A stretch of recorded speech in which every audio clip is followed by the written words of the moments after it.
إن الحمد لله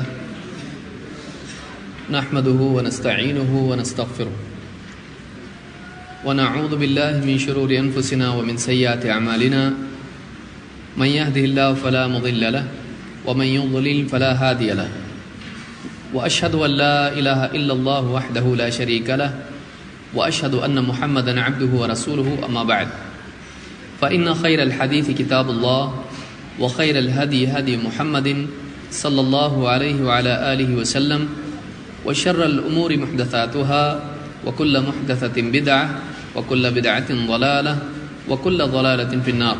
قال الله تبارك وتعالى إياك نعبد وإياك نستعين. قابل احترام ماں اور بہنوں، اللہ رب العالمین نے انسان کو اپنی عبادت کے لیے پیدا کیا ہے، اور یہی اس کی پیدائش کا، تخلیق کا مقصد حقیقی ہے. جس حکمت سے اللہ تعالیٰ نے انسان کو پیدا کیا ہے، جس مقصد کے لیے اللہ تعالیٰ نے انسان کو وجود دیا ہے، اگر انسان اس مقصد کو پورا کرتا ہے تو وہ کامیاب ہے، اور اگر اس مقصد میں انسان کوتاہی کرتا ہے یا سرے سے اس کو نظر انداز کرتا ہے تو ایسا انسان اللہ کے نزدیک ناکام ہے. لہٰذا اس مقصد کو جاننا اور اس مقصد کے مطابق اپنی زندگی گزارنا، اور اگر اس میں کوئی کوتاہی ہو تو اس کی تلافی کرنا، بھرپائی کرنا، یہ انسان کے لیے ضروری ہے. توحید وہ بنیادی نقطہ ہے جس پر سارے نبی اور رسول جمع ہوتے ہیں. تمام نبیوں کی، رسولوں کی دعوت توحید تھی.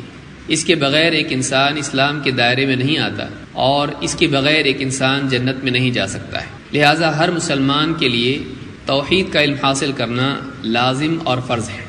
توحید کے بغیر انسان چاہے دنیا میں مادی اعتبار سے، مال و دولت کے اعتبار سے چاہے جتنا ہی کامیاب کیوں نہ ہو، توحید کے اعتبار سے اگر وہ ناکام ہے تو اللہ رب العالمین کے نزدیک دنیا اور آخرت میں ایسا انسان ناکام ہے. اسی لیے اللہ رب العالمین نے خود اپنے نبی صلی اللہ علیہ وسلم کو اس بات کا حکم دیا کہ آپ اس بات کو اچھی طرح سے جان لیں کہ اللہ کے سوا کوئی عبادت کے لائق نہیں ہے. اللہ تعالیٰ نے فرمایا فَاعْلَمْ أَنَّهُ لَا إِلَهَ إِلَّا اللَّهُ. اے نبی آپ اس بات کو جان لیجئے کہ اللہ کے سوا کوئی عبادت کے لائق نہیں ہے. لہذا مسلمانوں کے لیے ضروری ہے کہ اللہ کے حکم کی تعمیل میں اور نبی کریم صلی اللہ علیہ وسلم کی تبعیت میں آپ صلی اللہ علیہ وسلم کی پیروی کرتے ہوئے وہ توحید کا علم خود بھی حاصل کریں اور دوسروں کو بھی اس سلسلے میں سکھائیں. حقیقت یہ ہے کہ ایک انسان جب کسی چیز سے خود محروم ہو تو وہ دوسرے کو عطا نہیں کر سکتا ہے. جس کی جیب خالی ہے وہ فقیر کو صدقہ نہیں دے سکتا ہے. فاقد الشیء لا یعطی.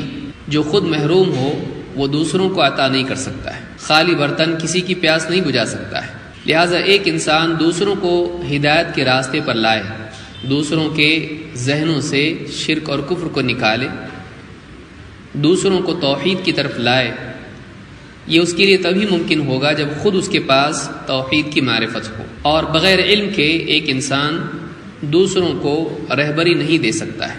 لہٰذا اس طرح کے جو کورسز ہیں ان کا مقصد یہ ہے کہ توحید کی صحیح معرفت ہم کو ہو اور شرک کے بارے میں ہم بہتر طور پر جانیں، تفصیلی طور پر جانیں، تاکہ اپنے معاشرے میں جو شرک اور کفر اور اسی طرح سے اسلام کے خلاف منافی امور جو ہم دیکھتے ہیں، نرمی کے ساتھ، شفقت کے ساتھ اور دلیل کے ساتھ ہم لوگوں کو بتلا سکیں کہ کیا توحید ہے اور کیا شرک ہے، کیا ایمان ہے اور کیا کفر ہے. تو یہ جو کورس ہے اسی مقصد سے شروع کیا گیا ہے تاکہ آپ لوگ توحید کے بارے میں اور شرک کے بارے میں بہتر طور پر جان سکیں اور دوسروں کو بھی اس بارے میں بتلا سکیں. پچھلے درس میں جو بات ہم نے سیکھی وہ یہ کہ شیخ محترم محمد بن عبد الوہاب رحمہ اللہ تعالی نے اپنی کتاب کی شروعات بسم اللہ الرحمن الرحیم سے کی.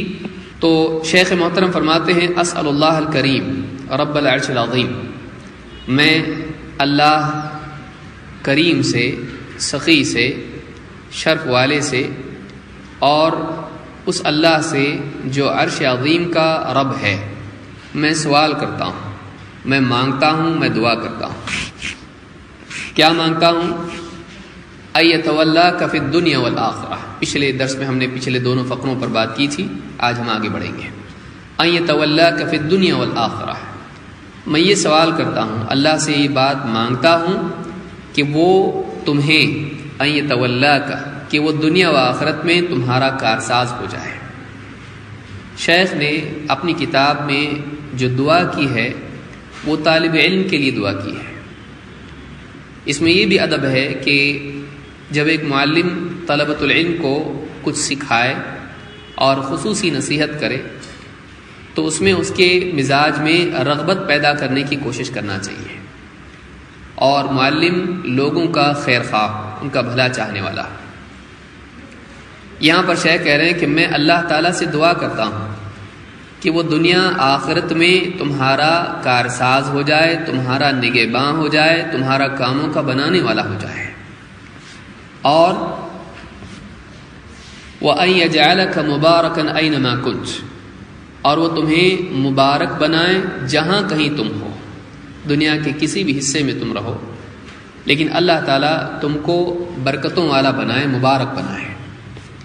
پھر فرمایا وَأَن يَجْعَلَكَ مِمَّنْ إِذَا أُعْطِيَ شَكَرَ، اور میں یہ بھی دعا کرتا ہوں کہ اللہ تعالیٰ اے طالب علم تجھ کو ان لوگوں میں سے بنائے کہ جنہیں عطا کیا جائے تو وہ شکر کریں، اور جب انہیں مصیبت میں مبتلا کیا جائے تو وہ صبر کریں، اور جب ان سے کوئی گناہ ہو جائے تو اللہ سے استغفار کریں.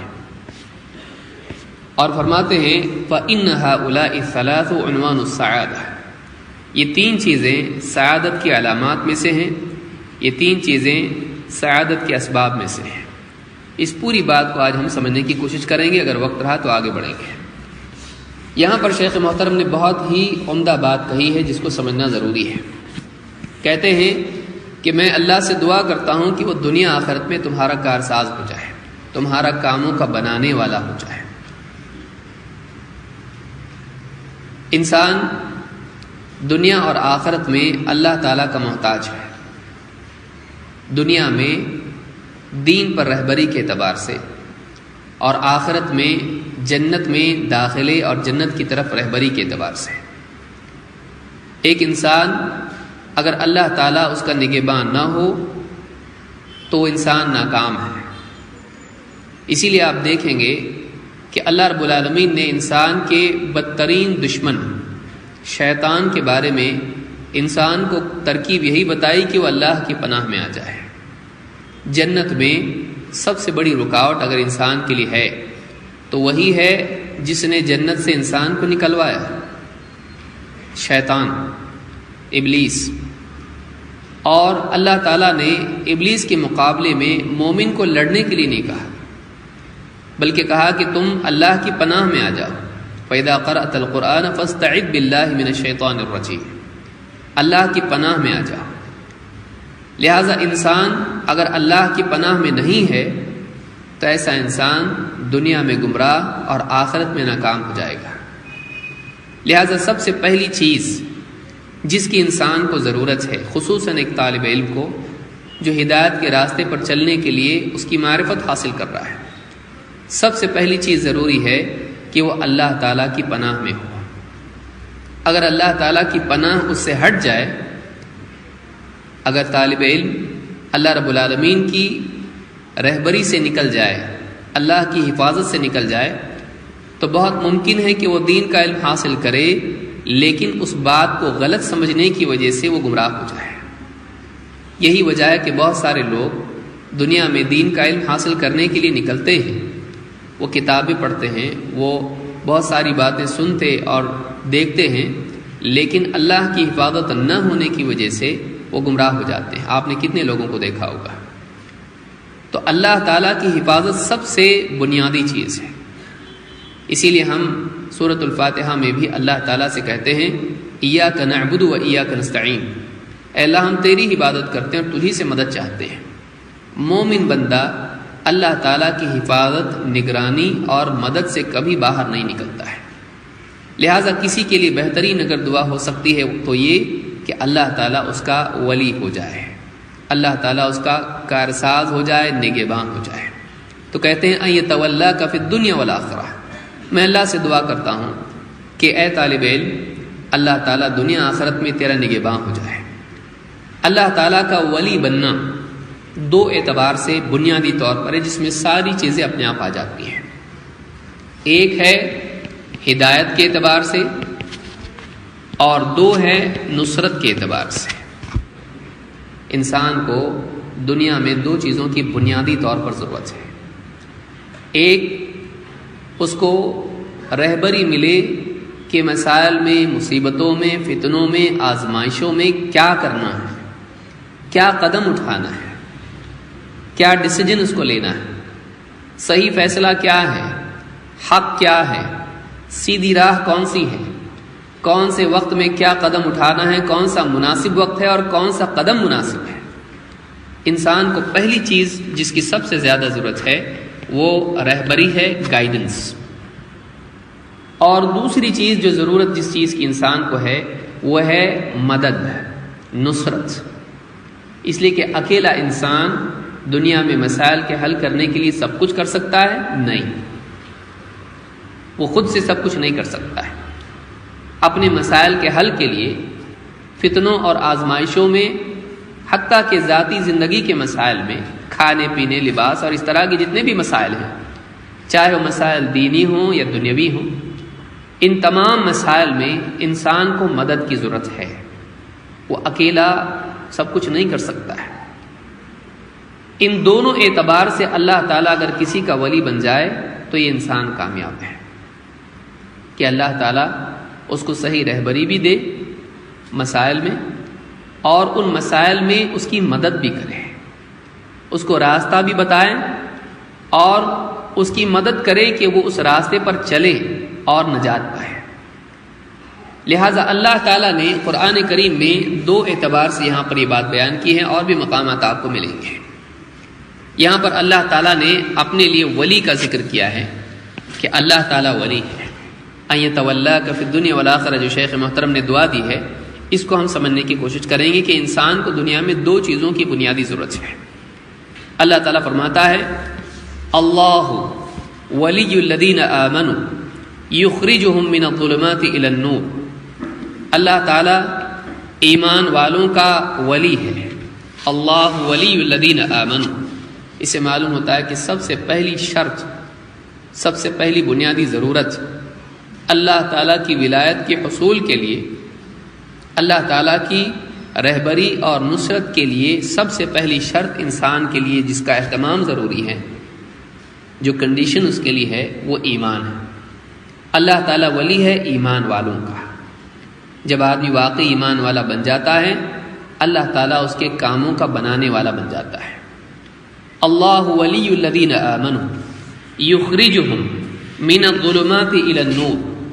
اللہ تعالیٰ ایمان والوں کا ولی ہے، کارساز ہے، نگہباں ہے، نگرانی کرنے والا، حفاظت کرنے والا، مدد کرنے والا ہے۔ یخرجہم من الظلمات الی النور، اللہ تعالیٰ انہیں، ایمان والوں کو، اندھیروں سے نکال کر اجالے کی طرف لاتا ہے۔ اندھیرے کون سے ہیں؟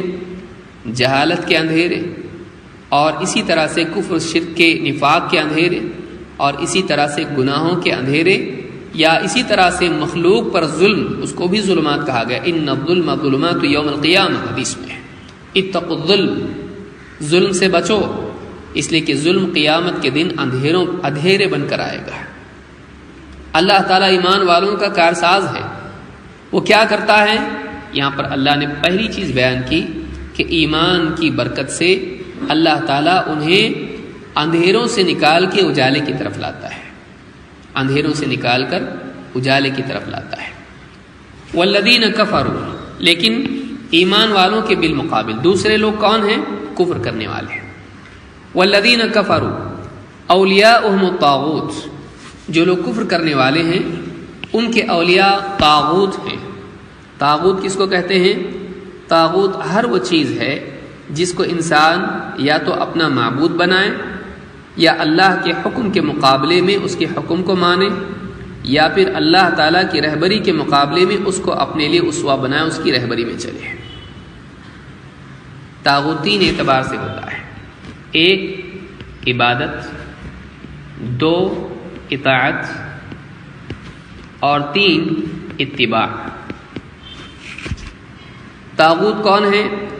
ہر وہ شخص یا ہر وہ چیز جسے اللہ کے مقابلے میں پوجا جائے، معبود بنایا جائے، یا پھر جس کی فرمانبرداری اللہ کے حکم کے مقابلے میں انسان کرے، یا پھر اللہ کی رہبری کو چھوڑ کر اس کی رہبری کو اپنے لیے قابل اتباع بنائے۔ تو طاغوت 3 اعتبار سے ہوتا ہے۔ ابن قیم رحمۃ اللہ علیہ نے بات کہی ہے، عبادت، اطاعت اور اتباع کے اعتبار سے۔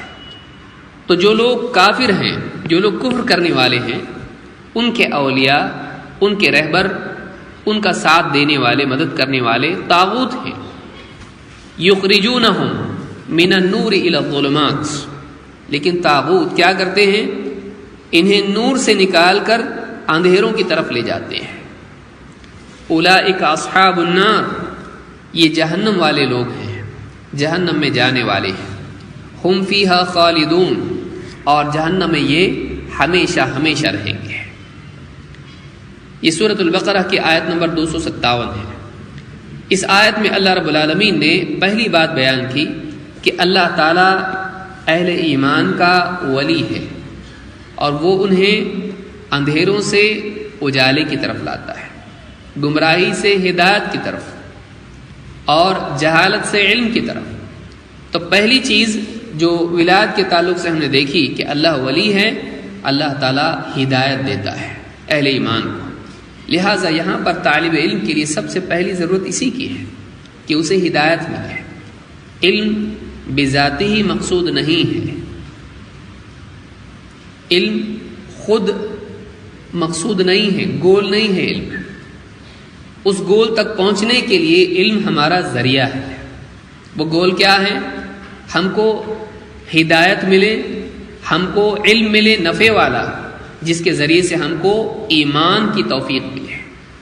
علم کا مقصد ایمان کی اصلاح ہے، علم کا مقصد اعمال کی اصلاح ہے۔ اگر ایمان کی اصلاح نہ ہو اور اعمال کی اصلاح نہ ہو تو علم کس کام کا؟ یہ ایسے ہی جیسے ایک آدمی کو راستہ دکھائی دے لیکن وہ اس راستے کو قبول نہ کرے اور اس راستے پر چلے نہیں، تو اس راستے کا دکھائی دینا کس کام کا؟ اصل مقصود منزل پر پہنچنا ہے۔ تو اگر انسان کو راستہ معلوم ہو جائے اور اس راستے پر نہ چلے تو منزل پر کیسے پہنچے گا؟ اس معلوم ہونے کا فائدہ کیا ہے؟ لہٰذا پہلا کام انسان کے لیے ضروری ہے کہ اس کے پاس نفع والا علم ہو اور اس علم سے اس کو فائدہ ہو۔ تو اللہ تعالیٰ مسلمانوں کا، اہل ایمان کا ولی ہے۔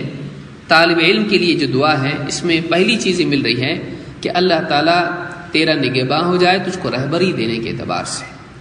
زندگی میں جب بھی کنفیوژن میں تو مبتلا ہو جائے، اللہ تعالیٰ تیرے لیے حق کو واضح کرے۔ جب بھی تجھ کو صحیح علم کی ضرورت ہو، اللہ تیرا محافظ بن کر شیطان سے تلبیس کے مقابلے میں، کنفیوژن کے مقابلے میں اللہ تجھ کو حق واضح کرے۔ پہلی چیز یہاں پر یہ مانگ رہے ہیں۔ نمبر 2، پہلی چیز ہم نے دیکھی ہدایت۔ اب دوسری چیز انسان کو دنیا میں جس کی ضرورت ہے وہ ہے نصرت۔ اللہ تعالیٰ فرماتا ہے اللہ ان ولی اللہ الذی نزل الکتاب وهو يتولى الصالحین۔ دیکھیں پچھلی آیت میں اللہ تعالیٰ نے بتایا کہ اللہ ولی ہے ایمان والوں کا۔ اب دوسری آیت دیکھیے، یہ سورہ الاعراف کی آیت نمبر 196 197 ہے۔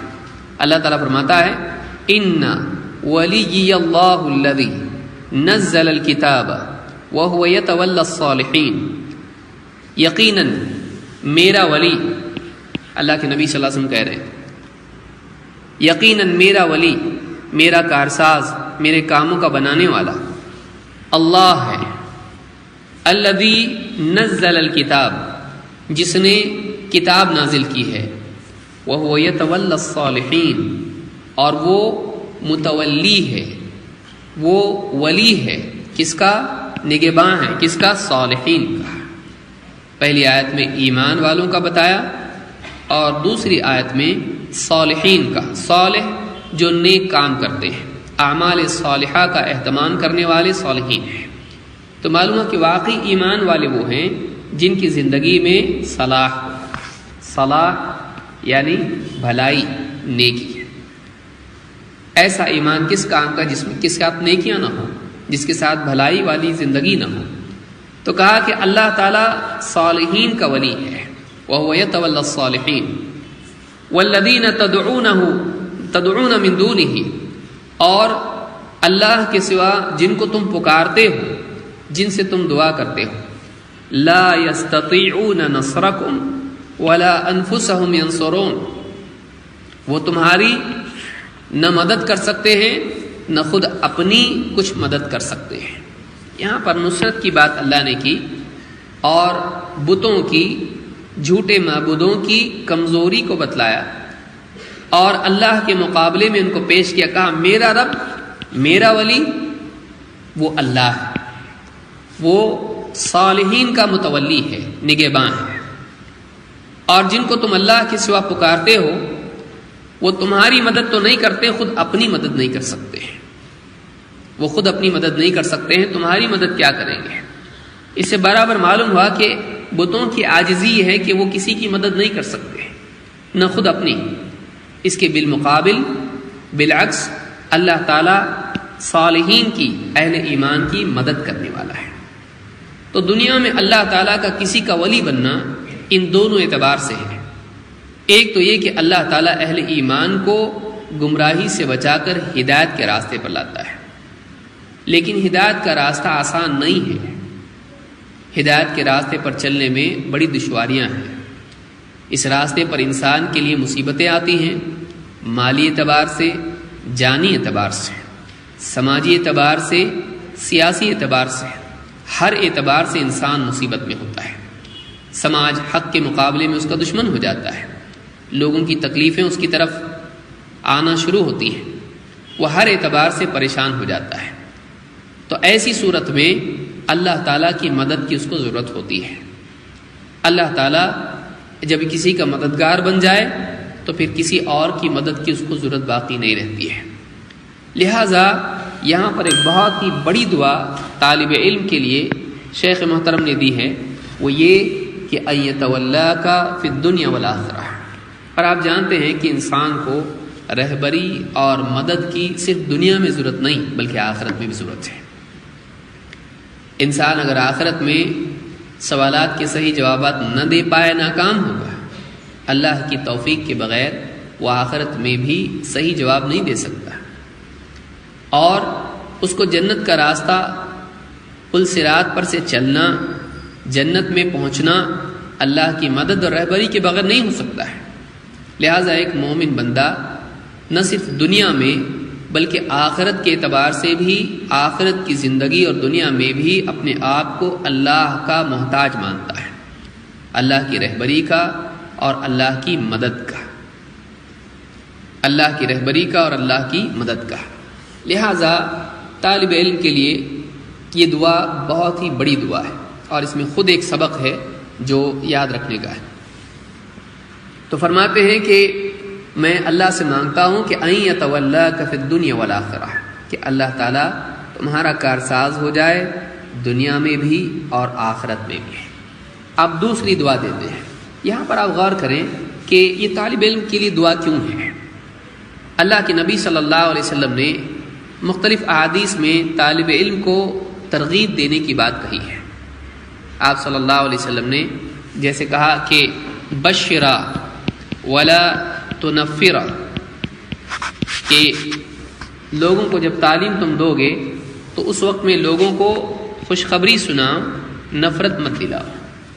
ایک طالب علم حاصل کرنے کے لیے جب آیا ہے اور وہ ایک نفع والی کتاب پڑھ رہا ہے تو اس کے مزاج میں رغبت ہونا چاہیے، اور کتاب کے مؤلف سے یا اسی طرح سے داعی سے جو کہ اس کو دعوت دے رہا ہے اس کی طرف رغبت ہونا چاہیے، انسیت اس سے ہونا چاہیے۔ نہ یہ کہ ہم لوگوں کو بتائیں کچھ دین کی بات تو نفرت دلائیں، ڈانٹ ڈپٹ کریں، نہیں، اس کا اپنا ایک موقع ہوتا ہے۔ لیکن ابتدا میں طالب علم کو اپنے سے قریب کرنا، اس کے دل میں رغبت پیدا کرنا اور اس کو کسی نیکی کی طرف رہبری دیتے وقت میں نرم مزاج اختیار کرنا، دعائیہ اور خیر خواہی کا مزاج اختیار کرنا، یہ داعی کے لیے بہت ہی اہم صفت ہے۔ اسی لیے آپ دیکھیں گے کہ بعض نبیوں کی دعوت میں آپ کو ملے گا، انہوں نے کہا، حضرت صالح علیہ السلام نے کہا وَأَنَا لَكُمْ نَاصِحٌ امین۔ اپنی قوم کو جب دعوت دی تو اس وقت میں کیا کہا؟ وَأَنَا لَكُمْ نَاصِحٌ امین، میں تمہارے لیے خیر خواہ ہوں، ویل وشر، اور امین ہوں، امانت دار ہوں۔ وَأَنَا لَكُمْ نَاصِحٌ امین، کہ میں تمہارا خیر خواہ ہوں، میں تمہارا بھلا چاہنے والا ہوں، اور میں امانت دار ہوں۔ یہ دو صفات داعی کی لازمی صفات ہیں۔ دین کی تعلیم دوسروں کو دینے والا، آپ لوگ سب اس جذبے کے ساتھ اس کورس میں شریک ہوئے ہیں کہ ہم اس کو سیکھیں گے اور دوسروں کو سکھائیں گے۔ بلا شبہ طالب علم کے لیے یہ ایک بہت اچھی نیت ہے کہ وہ اپنے اور دوسروں کی ہدایت کے لیے علم حاصل کرے، نہ صرف اپنے لیے بلکہ دوسروں کے لیے بھی ہے۔ لیکن اس کے لیے بنیادی طور پر ضرورت یہ ہے کہ داعی میں، معلم میں، دوسروں کے لیے رہبر بننے والے میں دو صفات ہونا ضروری ہے۔ وہ دو صفات کیا ہیں؟ نمبر ایک، ناصح، وہ ناصح ہونا چاہیے، نصح جس کو آپ کہیں گے۔ ایک ہے نصح اور دوسرے ہیں امانہ، امانت داری۔ یہ دو بنیادی صفات ہیں جو ایک معلم اور ایک دین کی دعوت دینے والے میں ہونا چاہیے۔ ناصح کیا ہے؟ بھلا چاہنے والا۔ لوگوں کو ہم دعوت کیوں دے رہے ہیں؟ ان پر اپنے علم کی فوقیت ظاہر کرنے کے لیے کہ ہم تم سے زیادہ جانتے ہیں، تم جاہل ہو اور ہم جاننے والے ہیں؟ نہیں۔ ان کے اوپر اپنا احسان جتانے کے لیے کہ دیکھو ہم تمہارے کام آ رہے ہیں، تمہاری ہدایت کا ذریعہ بن رہے ہیں، اس لیے ہمارے غلام بن جاؤ؟ نہیں۔ ان کی شہرت حاصل کرنے کے لیے، ان کی طرف سے تعریف سننے کے لیے، یا ان کی طرف سے دنیوی مال و دولت یا کچھ اور پانے کے لیے؟ نہیں۔ داعیانہ کام، دعوت دین یک طرفہ خیر خواہی کا نام ہے۔ داعی کی طرف سے، مدعو کے لیے، معلم کی طرف سے، طالب علم کے لیے اس میں یک طرفہ، ایک طرفہ، ون سائیڈڈ احسان کا معاملہ ہوتا ہے۔ وہ لوگوں کا بھلا چاہتا، وہ نہیں چاہتا کہ لوگ گمراہ ہوں، وہ نہیں چاہتا کہ لوگ جہنم میں جائیں، وہ نہیں چاہتا کہ لوگ دنیا میں اللہ تعالیٰ کی نافرمانی والی زندگی گزاریں۔ یہ اس کے دل میں لوگوں کے لیے ہمدردی کا نتیجہ ہوتا ہے۔ دعوت اور تعلیم اگر معلم اور داعی کی طرف سے ہمدردی کے نتیجے میں نہیں ہے تو وہ مفاد کے نتیجے میں ہوگا۔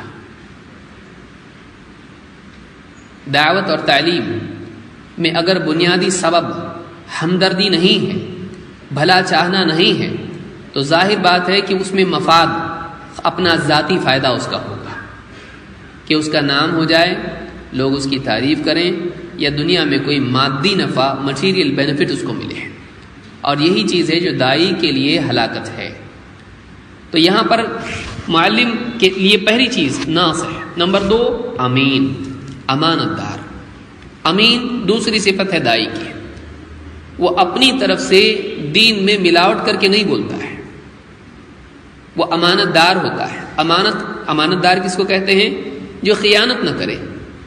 آپ نے کسی کے پاس 1000 روپے رکھے، وہ اس میں اپنی طرف سے نہ ملاوٹ کرے نہ اس میں تبدیلی کرے، وہ جوں کا توں اس پوٹلی کو بند کا بند ویسی رکھے، سنبھال کے رکھے۔ کسی کو آپ نے کہا کہ لیجیے صاحب یہ جو ڈبہ ہے، یہ پیکٹ ہے، یہ فلاں کو پہنچا دیجیے۔ اب اگر وہ انسان اس چیز کو کھول کر اس کو استعمال کرتا ہے، یا اپنی طرف سے کچھ اس میں بدل دیتا ہے یا اضافہ کر دیتا ہے، تو یہ آدمی خائن ہے، اس نے خیانت کی۔ چیز کو جوں کا توں پہنچانا یہ امانت داری ہے۔ لہذا علم کے اعتبار سے ایک معلم میں، ایک داعی میں یہ بھی صفت ہونا چاہیے کہ وہ لوگوں کو اللہ کا دین پہنچائے، اپنا فلسفہ نہیں ہے، وہ اپنی آئیڈیالوجی، اپنی فلسفی لوگوں کو نہ دے، بلکہ وہ قرآن و سنت کی روشنی میں جوں کا توں علم لوگوں تک پہنچائے۔ امانت داری یہ دائی کی دوسری صفت ہے۔ مخلوق کے اعتبار سے خیر خواہی اور اللہ اور اس کے پیغام کے اعتبار سے امانت داری ہے۔ دائی اور ایک معلم ایک پل کی طرح ہوتا ہے بندے کو اللہ تک پہنچانے کے اعتبار سے، لوگوں کو اللہ سے جوڑنے والا ہوتا ہے۔ قل ھذہ سبیلی ادعو الی اللہ، اے نبی آپ کہیے کہ یہ میرا راستہ ہے، میں لوگوں کو اللہ کی طرف بلاتا ہوں۔ دائی لوگوں کو اللہ کی طرف بلاتا ہے۔ اس میں دو صفات اس کے اندر بنیادی رول ادا کرتی ہیں۔ ایک، وہ لوگوں کا بھلا چاہنے والا ہوتا ہے۔ آپ لوگوں کو دین کی بات سکھا رہے ہیں، کیوں؟ آپ لوگوں کا بھلا چاہتے ہیں، ان پر آپ بڑا بننا نہیں چاہتے ہیں، آپ چاہتے ہیں کہ وہ بچ جائیں۔ اللہ کے نبی صلی اللہ علیہ وسلم فرماتے ہیں کہ میری مثال تمہاری مثال ایسی ہے جیسے ایک آدمی نے آگ جلائی، جب آگ نے اس کے اطراف کے ماحول کو روشن کر دیا تو پتنگے اس میں گر پڑنے لگے۔ وہ آدمی ان کو روکنے کی کوشش کر رہا ہے، لیکن وہ پتنگے، وہ کیڑے مکوڑے آگ میں کودے چلے جا رہے ہیں۔ یہی میری اور تمہاری مثال ہے۔ میں تمہیں پیٹ پکڑ کے کھینچ رہا ہوں، گھسیٹ رہا ہوں، ہلم عن النار، ہلم عن النار، آگ سے بچو، آگ سے بچو، اور تمہارا حال ہے کہ تم آگ میں کودے چلے جا رہے ہو۔ اللہ کے نبی صلی اللہ علیہ وسلم نے یہاں اپنی مثال دے کر لوگوں کو بتلایا کہ داعی کیسا ہونا چاہیے۔ وہ لوگوں کو آگ سے بچانے کے لیے فکر مند ہونا چاہیے۔ اس کو یہ برا لگے کہ لوگ آگ میں کودیں، وہ خود اپنی مرضی سے کودیں تب بھی وہ ان کو بچائے۔ یہ نہیں کہے کہ تم کو بتا تو دیا، تم کود رہے ہو، جاؤ اب تمہاری مرضی، نہیں، خود سے وہ کود رہے ہیں، لیکن پھر بھی یہ نہیں چاہتا کہ آگ میں جائیں، کیونکہ وہ نہیں جانتے، وہ جاہل ہیں، انہیں نہیں معلوم کہ آگ میں کودنے سے نقصان ہوگا۔ اسے معلوم ہے کہ آگ میں کودنے سے انسان جلتا ہے، نقصان ہوگا، لہذا یہ ان کا بھلا چاہتے ہوئے ان کو خود گھسیٹ کر آگ سے بچا رہا ہے۔ وَأَنَا لَكُمْ نَاصِحٌ أَمِينٌ۔ تو دائی میں دو چیزیں یاد رکھیں، اس کو زندگی بھر یاد رکھیں۔ ایک، مخلوق کے اعتبار سے خیر خواہی، وہ لوگوں کا بھلا چاہنے والا ہو، ہمدردی دل میں ہو۔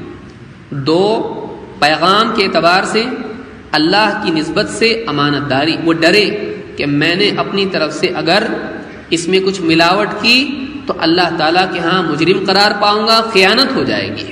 اللہ نے یہ امانت دین کی مجھ کو دی ہے، اس کو جوں کا توں لوگوں تک پہنچانا ہے۔ یہ دین کا علم اللہ کی طرف سے میرے پاس آئی ہوئی امانت ہے، جو اللہ کے بندوں تک مجھ کو پہنچانا ہے۔ میں نے اگر نہیں پہنچایا تب بھی خیانت ہو گئی، اور اگر پہنچانے میں ملاوٹ کر دی تب بھی خیانت ہوگی۔ سوچئے، وہ روک کے بھی نہیں رکھ سکتا ہے اور ملاوٹ بھی نہیں کر سکتا ہے۔ وہ کہے کہ لوگ جائیں، میں جان چکا ہوں اور میں کسی کو نہیں بتاؤں گا، خیانت۔ اور اگر بتاؤں گا تو اپنی طرف سے فلسفہ ملا کے بتاؤں گا، میری آئیڈیالوجی لوگوں کو بنا کے پیش کروں گا، یہ بھی خیانت ہے۔ جوں کا توں پہنچائیں، صحیح طور سے سمجھیں، صحیح طور سے سمجھائیں، یہ بہت ضروری ہے۔ لہٰذا یہاں پر کیوں مؤلف دعا دے رہے ہیں؟ وجہ یہ ہے کہ دائی خیر خواہ ہوتا ہے، وہ طالب علم کا، مدعو کا بھلا چاہتا ہے، اسی لیے وہ دعا دے رہے ہیں۔ آگے بڑھتے ہیں، کہتے ہیں وَأَن يَجْعَلَكَ مُبَارَكًا أَيْنَمَا كُنْتَ۔ میں اللہ تعالیٰ سے ایک تو دعا یہ کرتا ہوں کہ اللہ تمہارا کارساز ہو جائے، یہ ہوئی پہلی دعا۔ دو، وَأَن يَجْعَلَكَ مُبَارَكًا أَيْنَمَا كُنْتَ، اور میں یہ بھی دعا کرتا ہوں کہ تم جہاں کہیں ہو اللہ تم کو مبارک بنائے، تم جہاں کہیں ہو اللہ تعالیٰ تم کو مبارک بنائے۔ یہاں طالب علم کے لیے یہ دعا کیا معنی رکھتی ہے؟ اس سلسلے میں ہم دیکھیں گے کہ اللہ تعالیٰ نے قرآن کریم میں عیسیٰ علیہ السلام کے بارے میں بتلایا، تو کہا کہ عیسیٰ علیہ السلام نے سورہ مریم میں آیت نمبر 30 اور 31 میں بات آپ دیکھیں گے۔ عیسیٰ علیہ السلام نے جب لوگوں کو دعوت دی تو اس وقت میں کہا، پہلی بات جو عیسیٰ علیہ السلام نے ماں کی گود میں کہی وہ یہ تھی، اللہ نے فرمایا قال انی عبد اللہ، عیسیٰ علیہ السلام نے کہا میں اللہ کا بندہ ہوں. قال انی عبد اللہ آتانی الکتاب وجعلنی نبیا. اللہ تعالیٰ نے مجھ کو کتاب عطا کی ہے اور مجھے نبی بنایا ہے. اللہ نے مجھ کو کتاب دی ہے اور اللہ نے مجھے نبی بنایا ہے. وجعلنی مبارکا اینما کنت. اور اللہ تعالیٰ نے مجھے مبارک بنایا ہے. اللہ تعالیٰ نے مجھے مبارک بنایا ہے جہاں کہیں میں ہوں. تو یہ جو بات عیسیٰ علیہ السلام کہہ رہے ہیں کہ میں جہاں کہیں ہوں اللہ تعالیٰ نے مجھ کو مبارک بنایا ہے، یہی دعا مؤلف کا مطلب ہوتا ہے کتاب لکھنے والا. مؤلف تألیف سے ہے. تألیف الف سے. الف کا مطلب ہوتا ہے جوڑنا، اسی پر سے لفظ ہے الفت. الفت کا مطلب ہوتا ہے آپس میں جڑنا. وَأَلَّفَ بَيْنَ قُلُوبِهِمْ وَأَلَّفَ بَيْنَ قُلُوبِكُمْ، تمہارے دلوں کو جوڑا. تو مؤلف وہ ہوتا ہے جو کئی باتوں کو جوڑ کے ایک کتاب بناتا ہے، اس لیے اس کو مؤلف کہتے ہیں. اور اس کی لکھی ہوئی چیز کو، کتاب کو تألیف کہتے ہیں، جو کئی باتوں کو جوڑ کے بنائی جاتی ہے، اس لیے اس میں جوڑ کا معنی پایا جاتا ہے. تو یہاں کہا مؤلف کہتے ہیں کہ اللہ تم کو مبارک بنایا ہے. تو یہ وہی دعا ہے اور یہ وہی بات ہے جو عیسیٰ علیہ السلام نے خود اپنے بارے میں کہی. لیکن یہاں پر کیا ہم نعوذ باللہ عیسیٰ علیہ السلام کی برابری کر رہے ہیں، یا کیا مؤلف ہم کو وہ دعا دے رہے ہیں جو عیسیٰ علیہ السلام کے لیے تھی؟ انہوں نے اپنے بارے میں بتایا تو ہم کیسے ہو سکتے ہیں؟ ابن کثیر رحمۃ اللہ علیہ نے اس کے معنی بیان کیے ہیں.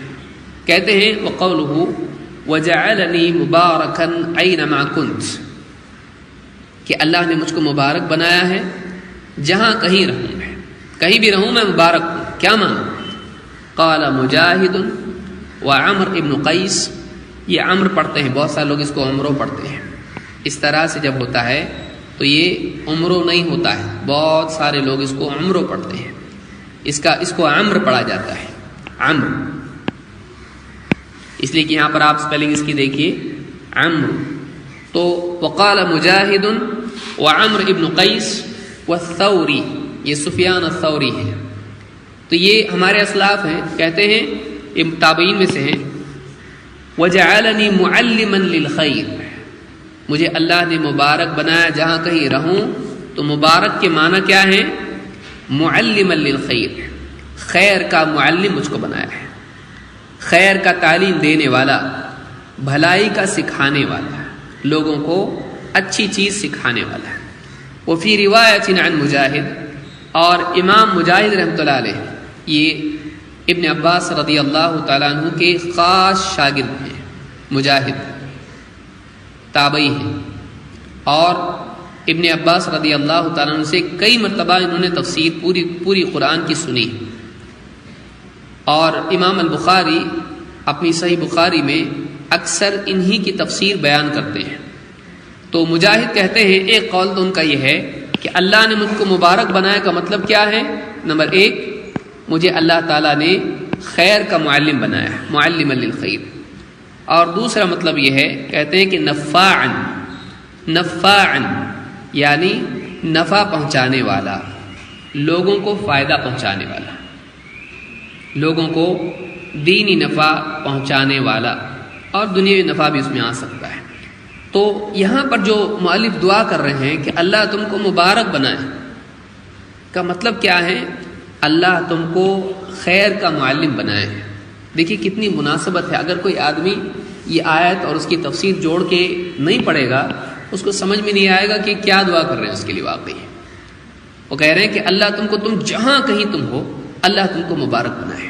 مطلب یہ ہے کہ تم کہیں بھی رہو، تم لوگوں کو نفع پہنچانے والے بنو. ایسا علم کس فائدے کا جس سے لوگوں کو نفع نہ ہو.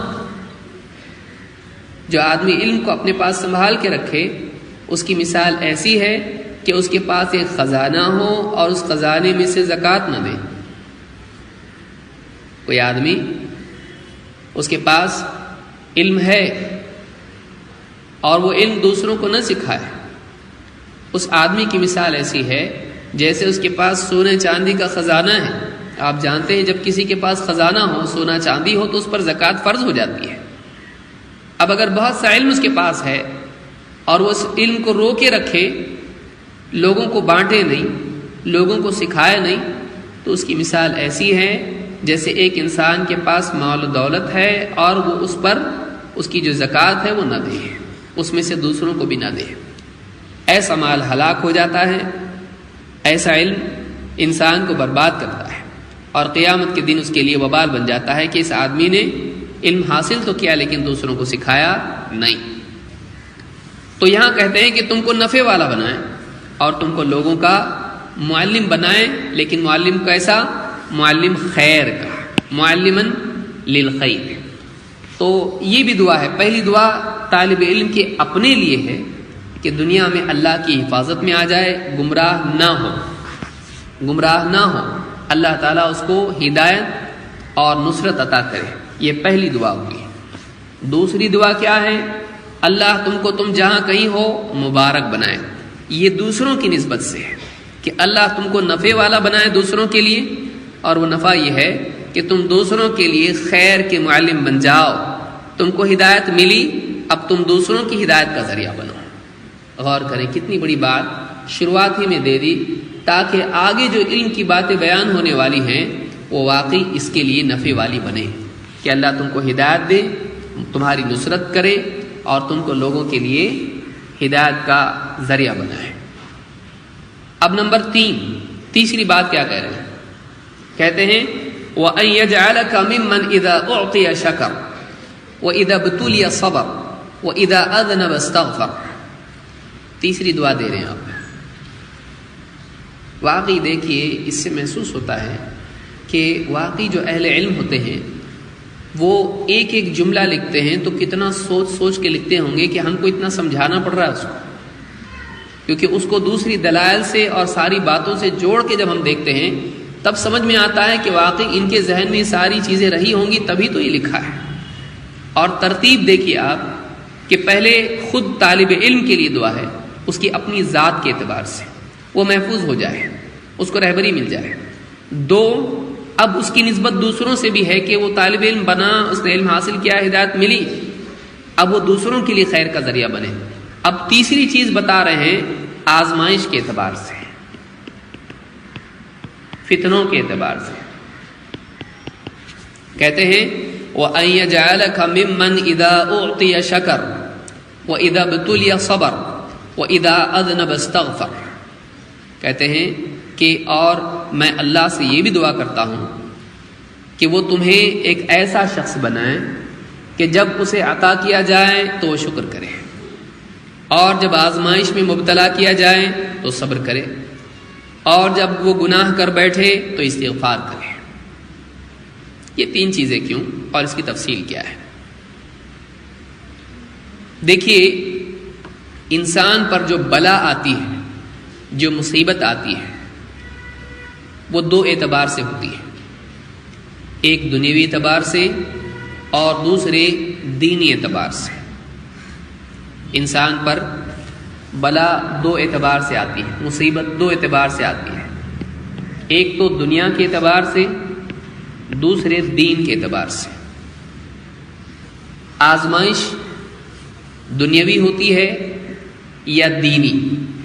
فتنہ دنیا میں ہوتا ہے یا دین میں؟ 2 اعتبار سے ہوتا ہے۔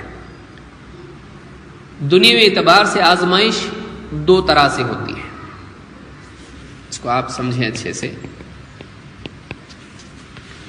یہ 2 اعتبار سے ہوتی ہے، ایک دنیا میں اور دوسرے دین میں۔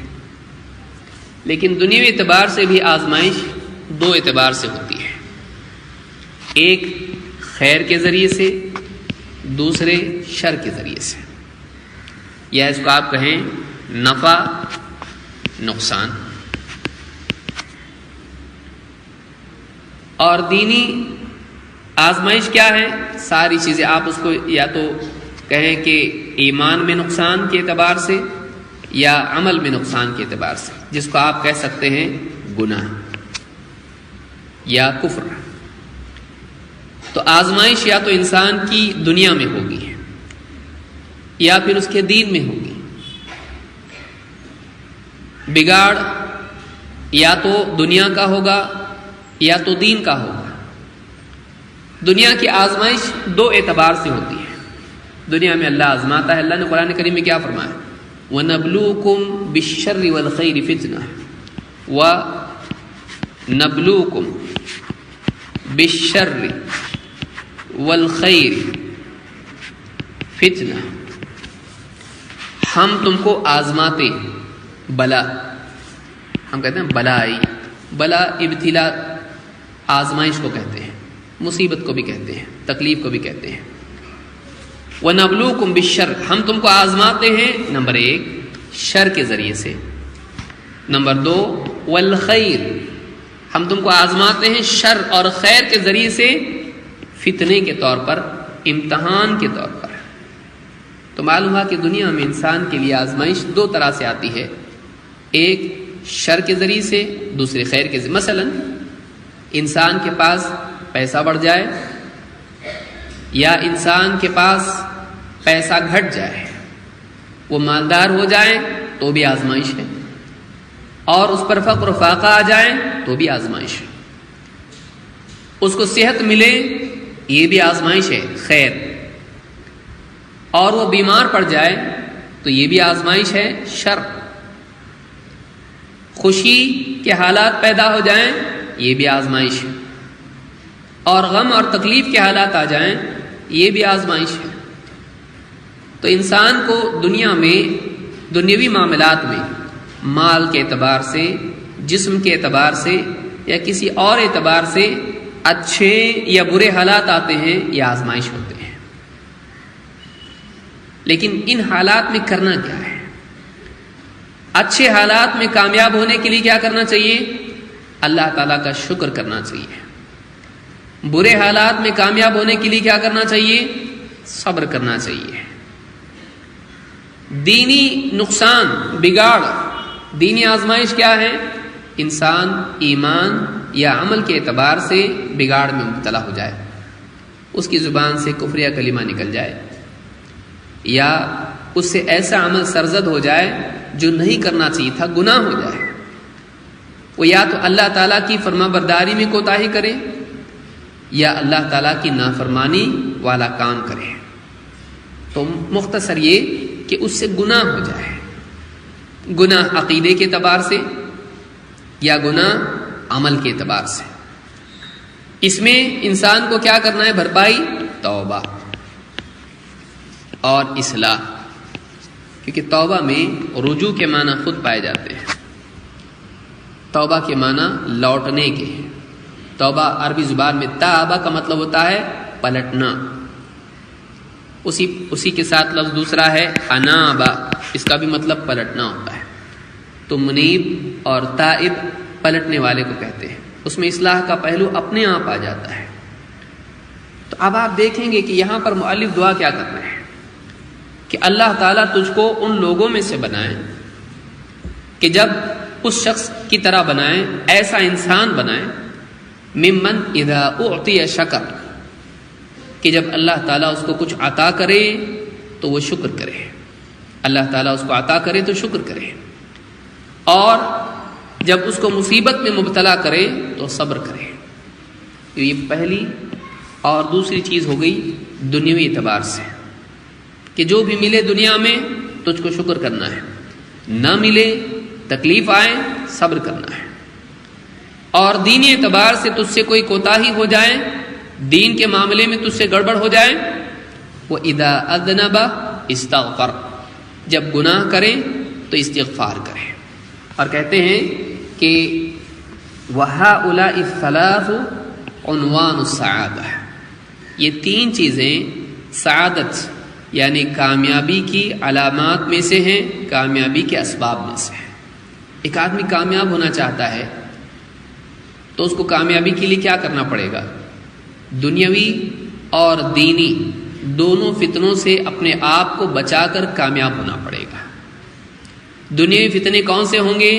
دو طرح کے، پانے کے، کھونے کے، خیر کے، شر کے، نفع کے، نقصان کے، صحت کے، بیماری کے، خوشی، غم، خوشی کے حالات آئیں، جیسا جی چاہتا ہے ویسا ہو، مال مل رہا ہے، صحت مل رہی ہے، عزت مل رہی ہے، عہدہ مل رہا ہے، دنیا میں جو چاہتا ہے مل رہا ہے، تو اس پر اللہ تعالیٰ کا شکر کرے، کامیاب ہے۔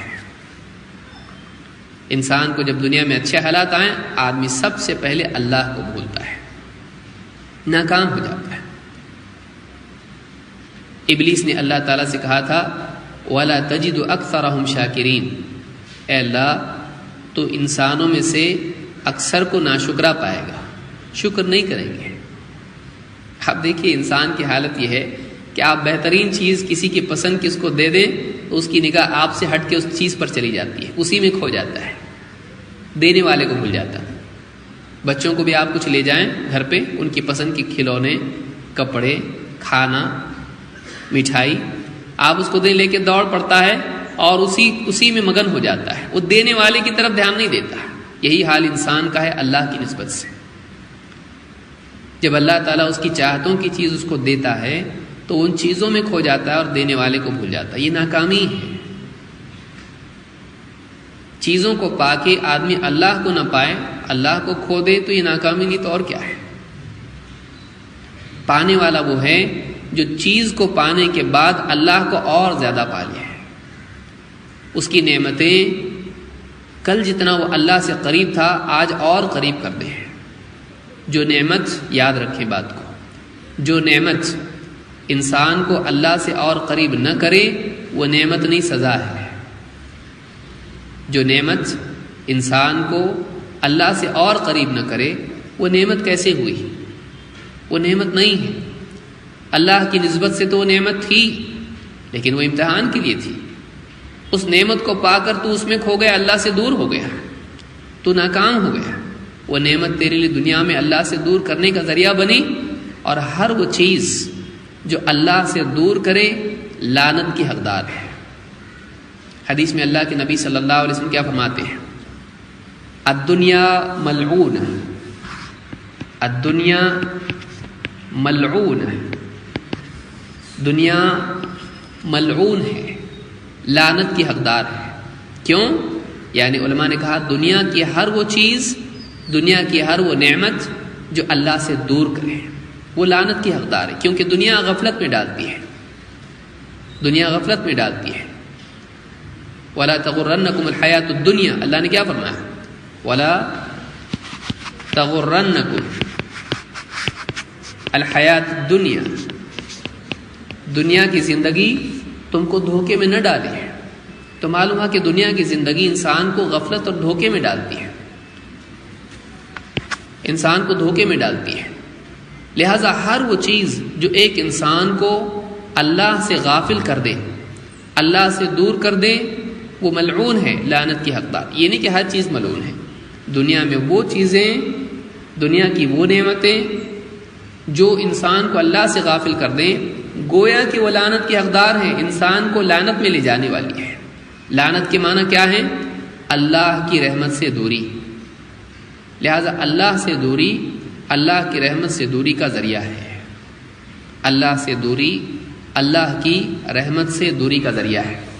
تو یہاں پر پہلی جو چیز کہی وہ یہ کہ اللہ تعالیٰ تو جب تجھ کو عطا کرے تو شکر کرے، اور جب تجھ کو مصیبت میں مبتلا کرے تو صبر کرے۔ مصیبتیں جب انسان پر آتی ہیں، آدمی اللہ کی شکایت کرتا ہے اور اللہ اس سے ناراض ہو جاتا ہے۔ تو پہلی چیز شکر ہے۔ جب خیر کے حالات آئیں شکر کر، جب تکلیف کے حالات آئیں صبر کر، اللہ کی شکایت مت کر، اللہ سے ناراض مت ہو، اللہ کے بارے میں بری بات مت بول، اللہ سے بدگمان مت ہو، اللہ سے نا امید مت ہو، اللہ تعالیٰ کے فیصلے پر راضی ہو جا، صبر کر۔ رضا اور اللہ تعالیٰ کے فیصلوں پر ناراض نہ ہونا ضروری ہے۔ اور جب تجھ سے کچھ گناہ ہو جائے تقویٰ کا راستہ اپنا، لیکن پھر بھی کبھی ٹھوکر کھا جائے چلتے چلتے اور تجھ سے کوئی گناہ ہو جائے، اس گناہ کو ویسے ہی پڑے مت رہنے دے، اس کو اپنے گھر سے صاف کر۔ گھر میں گندگی آ جائے اس کو اسی طرح سے فرش پر ہم رہنے نہیں دیتے ہیں، بلکہ فوراً اس کو صاف کر لیتے ہیں۔ تیرے دل کی زمین پر اگر کوئی گناہ کا دھبا ہو فوراً دھو لے اس کو، اللہ کے آگے رو دھو کے توبہ کے ذریعے سے، استغفار کے ذریعے سے اپنے گناہ کو صاف کر لے۔ جیسے تیرے کپڑوں پر کوئی دھبا لگ جاتا ہے تو فوراً اس کو صاف کر لیتا ہے تاکہ وہ دھبا باقی نہ رہے۔ اپنے دل پر بھی گناہ کا جب دھبا لگے فوراً اللہ سے استغفار کر اور اس گناہ کی معافی کرا لے۔ تو کہتے ہیں یہ 3 چیزیں ہیں جو انسان کو کامیاب بناتی ہیں اور کامیاب انسان کی علامات میں سے۔ لہذا ہم کو زندگی میں ان تینوں چیزوں کا اہتمام کرنا چاہیے۔ آزمائش میں ہم شکر و صبر کا ثبوت دیں، اور اگر کوئی کوتاہی ہو تو اس کی بھرپائی استغفار کے ذریعے سے کریں۔ لہٰذا یہ 3 چیزیں حدیث میں بھی آئی ہیں۔ اللہ کے نبی صلی اللہ علیہ وسلم فرماتے ہیں عجباً لامر المؤمن، مومن کا معاملہ بڑا عجیب ہے، سراہنے لائق ہے، قابل تعریف ہے۔ عجباً لامر المؤمن، مومن کا معاملہ کیا خوب ہے۔ جو عربی کا جو قوت ہے اس میں، کیا زبردست معاملہ ہے مومن کا۔ مومن کا معاملہ بھی بڑا خوب ہے، بہت اچھا معاملہ ہے مومن کا، بڑا عجیب معاملہ ہے۔ ان امرہ کلہ خیر، اس کا ہر معاملہ خیر والا ہوتا ہے۔ ولیس ذاک لأحد الا للمؤمن، اور یہ چیز مومن کے سوا کسی اور کو نصیب نہیں ہوتی ہے۔ یہ چیز معلوم ہوا کہ ایمان ایسی خیر زندگی میں لاتا ہے جو کسی اور کو نصیب نہیں ہوتی ہے۔ مومن کا معاملہ بڑا عجیب ہے، اور اس کا ہر معاملہ عجیب ہوتا ہے، اس کا ہر معاملہ خیر والا ہوتا ہے، وہ ہر حال میں خیر سمیٹتا ہے۔ فرماتے ہیں یہ چیز کسی اور کو نہیں ملتی ہے۔ اب کیا ہے وہ؟ ان اصابتہ سراء شکر، جب اس کو سراء خوشی کے حالات، سرور جس کو ہم کہتے ہیں خوش ہونا، خوشی کی بات، ان اصابتہ سراء، خوشی کے حالات جب اس پر آتے ہیں، راحت کے اور چین و سکون کے، مال و دولت کے، صحت کے، عافیت کے جب حالات اس پر آتے ہیں تو اللہ تعالیٰ کا شکر کرتا ہے۔ فکان خیر اللہ، تو یہ شکر کرنا اس کے لیے خیر بن جاتا ہے، اس کے لیے خیر کا ذریعہ بنتا ہے۔ وَإِنْ أَصَابَتْهُ ضَرَّاءُ صَبَرَ فَكَانَ خَيْرًا لَهُ، اور جب اس پر ضراء تکلیف کے حالات آتے ہیں، مصیبت کے حالات آتے ہیں تو صبر کرتا ہے، اور یہ صبر کرنا بھی اس کے لیے خیر ثابت ہوتا ہے۔ یہاں پر آپ دیکھیں گے کہ ان امرہ کلہ خیر، مومن کا ہر معاملہ اس کے لیے خیر ثابت ہوتا ہے۔ اور مومن پر دنیا میں 2 قسم کے حالات آتے ہیں، ایک سراء، دوسرے ضراء، خوشی کے حالات اور تکلیف کے حالات۔ خوشی کے حالات میں کیا کرتا ہے؟ شکر۔ تکلیف کے حالات میں کیا کرتا ہے؟ صبر۔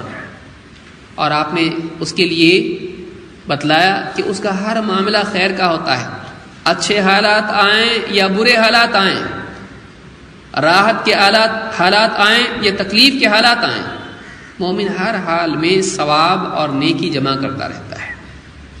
رات دن، تکلیف، راحت، مصیبت، نجات، خوشی، غم، کامیابی، ناکامی، صحت، بیماری، مالداری، فقر و فاقہ، ہر حال میں اللہ کے ہاں وہ نیکی سمیٹتا رہتا ہے۔ کیسے؟ جب اس پر اچھے حالات آتے ہیں شکر کرتا ہے، جب برے حالات آتے ہیں صبر کرتا ہے۔ فکان خیر اللہ، فکان خیر اللہ، دونوں حال میں اس کے لیے خیر بن جاتے ہیں۔ یعنی آپ دیکھیں گے کہ اللہ تعالیٰ نے قرآن کریم میں جو بتلایا وَنَبْلُوكُمْ بِالشَّرِّ وَالْخَيْرِ فِتْنَةً، ہم تم کو آزماتے ہیں، تمہارا امتحان لیتے ہیں۔ کیسے؟ شر اور خیر کے ذریعے سے، تکلیف اور راحت کے ذریعے سے، برائی اور بھلائی کے ذریعے سے۔ حدیث بتلا رہی ہے کہ برائی کے حالات آئیں یا اچھے حالات آئیں، مومن اس کو اچھا بنا دیتا ہے۔ مومن اس کو اپنے لیے خیر میں تبدیل کر لیتا ہے. کیسے؟ اس کا رسپانس صحیح ہوتا ہے. دیکھیے یہ بات یاد رکھیں، زندگی میں آپ کی کامیابی کا مدار، میری بات یاد رکھیں، آپ کی کامیابی کا مدار اور ناکامی کا مدار اس پر نہیں کہ آپ کے ساتھ کیا ہوا. آپ کی کامیابی اور ناکامی کا مدار اس پر نہیں کہ آپ کے ساتھ کیا ہوا. آپ کی کامیابی اور آپ کی ناکامی کا مدار یہ ہے کہ جو کچھ آپ کے ساتھ ہوا اس میں آپ نے کیا کیا. آپ کے ساتھ کیا ہوتا ہے یہ اتنا امپورٹنٹ نہیں ہے.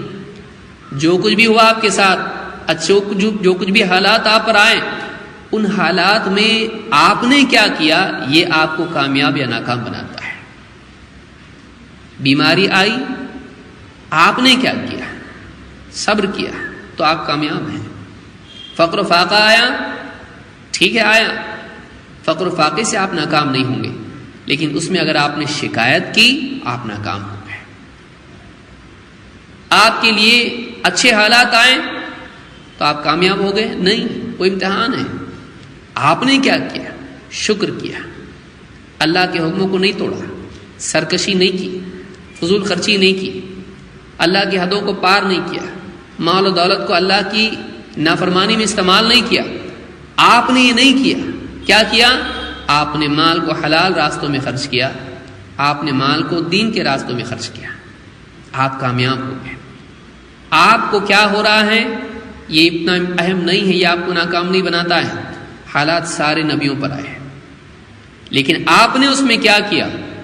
آپ نے اگر اچھا کیا تو آپ کامیاب ہیں، آپ نے اگر برا کیا تو آپ ناکام ہیں. آپ کے ساتھ اچھا ہوا، آپ کے ساتھ برا ہوا، اس سے آپ کامیاب ناکام نہیں ہوتے اللہ کے نزدیک. ہاں آپ نے اچھا کیا تو آپ کامیاب ہیں، آپ نے برا کیا تو آپ ناکام ہیں. یہ بہت بڑی چیز ہے جس کو زندگی میں یاد رکھنا چاہیے. اس اعتبار سے آپ کے ساتھ برا بھی ہو تو آپ کامیاب بن سکتے ہیں صبر کر کے.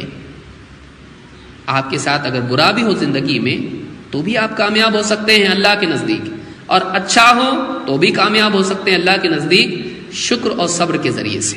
یہ بہت بڑی چیز ہے جس کو زندگی میں یاد رکھنا چاہیے.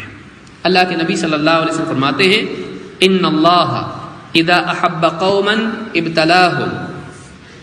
اللہ تعالی جب کسی سے محبت کرتا ہے، اللہ تعالی جن لوگوں سے محبت کرتا ہے انہیں مصیبت میں مبتلا کر دیتا ہے، تکلیف میں ڈال دیتا ہے. یہ اللہ تعالیٰ کی سنت ہے، اللہ کا طریقہ ہے کہ جب کسی کے ساتھ خیر کا ارادہ کرتا ہے، اللہ کسی کو چاہتا ہے تو اس کو کیا کرتا ہے؟ مصیبت میں مبتلا کر دیتا ہے. عجیب ہے لیکن اللہ کا قاعدہ ہے. تو فرماتے ہیں فمن صبر فلہ الصبر ومن جزع فلہ الجزع، کہ جو صبر کرتا ہے اللہ تعالیٰ اس کو مزید صبر کی توفیق دیتا ہے. ایک امتحان میں صبر کر لیتا ہے چھوٹے، اللہ تعالیٰ اس کو اور طاقت دیتا ہے اور کیپیسٹی دیتا ہے بڑے امتحان میں صبر کرنے کی. چھوٹے اس میں پاس ہو جاتا ہے صبر کر کے، تو اب بڑے آزمائش اور بڑے امتحان میں پاس کرنے کی طاقت ہو جاتی ہے اس کے اندر، اس میں برداشت کرنے کی صلاحیت پیدا ہو جاتی ہے.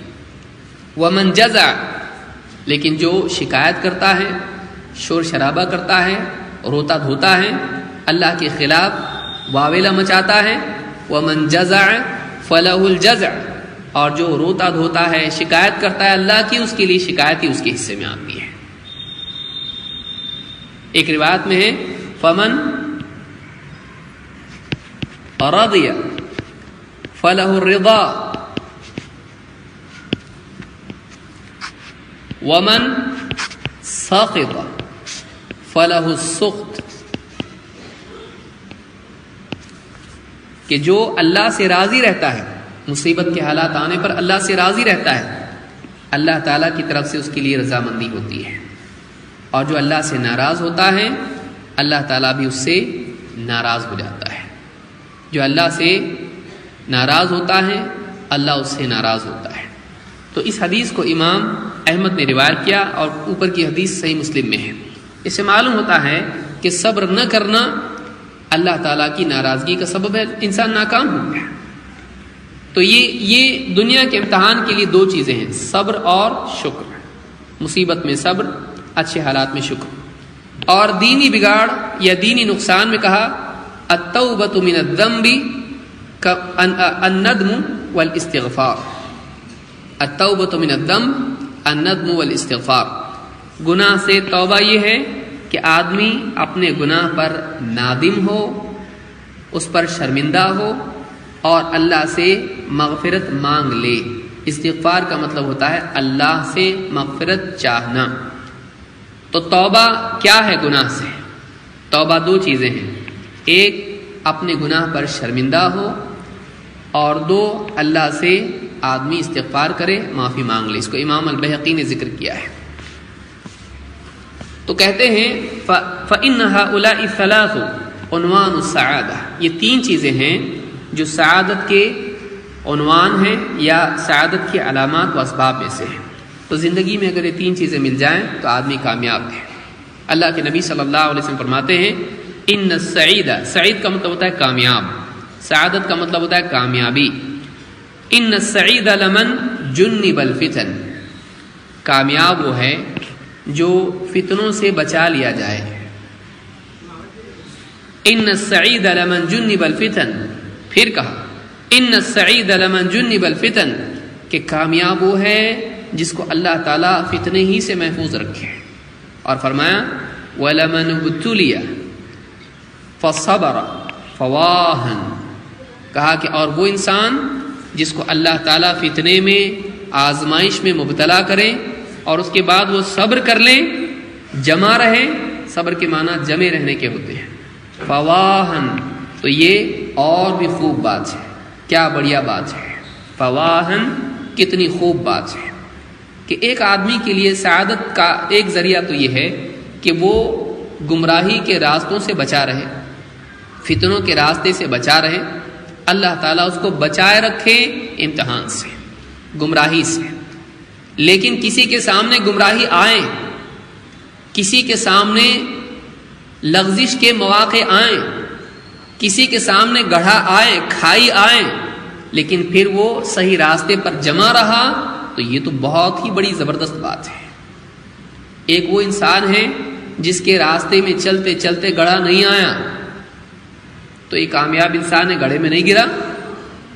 لیکن جس انسان کے سامنے گڑھا آیا اور اس کو پھلانگ کے نکل گیا، اس کے بازو سے نکل گیا اور گڑھے میں نہیں گرا، تو یہ انسان کیسا خوب انسان ہے، جس کے سامنے گمراہی اپنی ساری خوبصورتی کے ساتھ آئی، اپنی طرف لبھانے کی کوشش کی، لیکن اس انسان نے اپنی نگاہوں کو پھیر لیا اور اس گمراہی پر چلنے کی بجائے وہ سیدھے راستے پہ چپ چاپ چلتا رہا، تو کیا ہی خوب بات ہے۔ تو کامیابی فتنوں سے بچنے اور فتنوں میں بچا کے نکل جانے کا نام ہے۔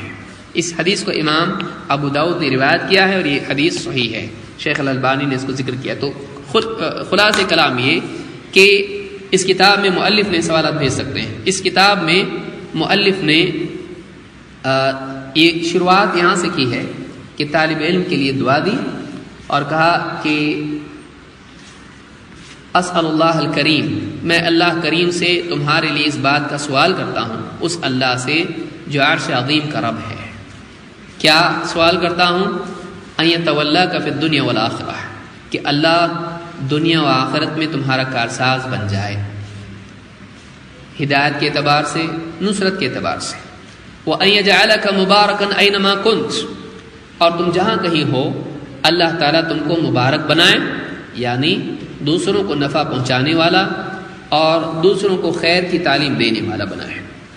وَأَن يَجْعَلَكَ مِمَّنْ إِذَا أُعْطِيَ شَكَرَ وَإِذَا ابْتُلِيَ صَبَرَ وَإِذَا أَذْنَبَ اسْتَغْفَرَ، کہ وہ ان لوگوں میں سے تجھ کو بنائے، تجھ کو ایسا انسان بنائے کہ جب اس کو عطا کیا جائے، ملے اس کو تو شکر کرے، اور آزمائش میں مبتلا ہو تو صبر کرے، اور جب اس سے کوئی گناہ ہو جائے تو اللہ سے استغفار کرے۔ دنیا کے معاملے میں فتنوں سے بھی محفوظ رہے، اس میں بھی جمع رہے، شکر و صبر کا ثبوت دے، اور اسی طرح سے غلطیوں پر استغفار کرے۔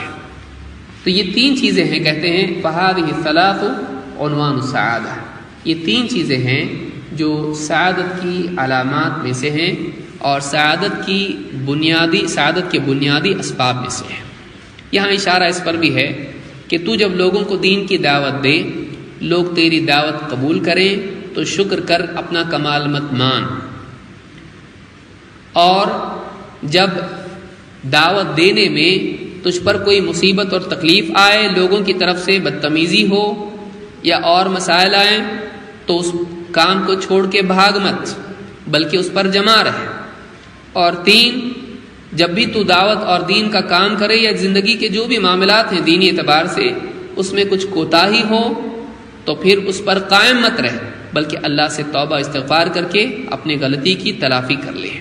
تو یہ بھی طالب علم اور داعی کے لیے ایک نصیحت ہے کہ دعوت کی قبولیت پر وہ شکر کریں، دعوت میں مصیبت آئے تو صبر کریں، اور دعوت میں غلطی ہو تو اللہ سے استغفار کرتا رہے، اور ہمیشہ اپنے آپ کو کوتاہ مانتا رہے، کبھی اپنے آپ کو کامل نہ مانے، بلکہ اس کے مزاج میں ہو کہ کچھ کمی رہ گئی۔ یہ 3 چیزیں انسان کی زندگی میں ضروری ہیں، اور ان 3 چیزوں سے انسان کامیاب ہوتا ہے۔ اس سے آگے کا حصہ انشاءاللہ ہم اگلے درس میں دیکھیں گے۔ اقول ھذا استغفر اللہ لی و لکم۔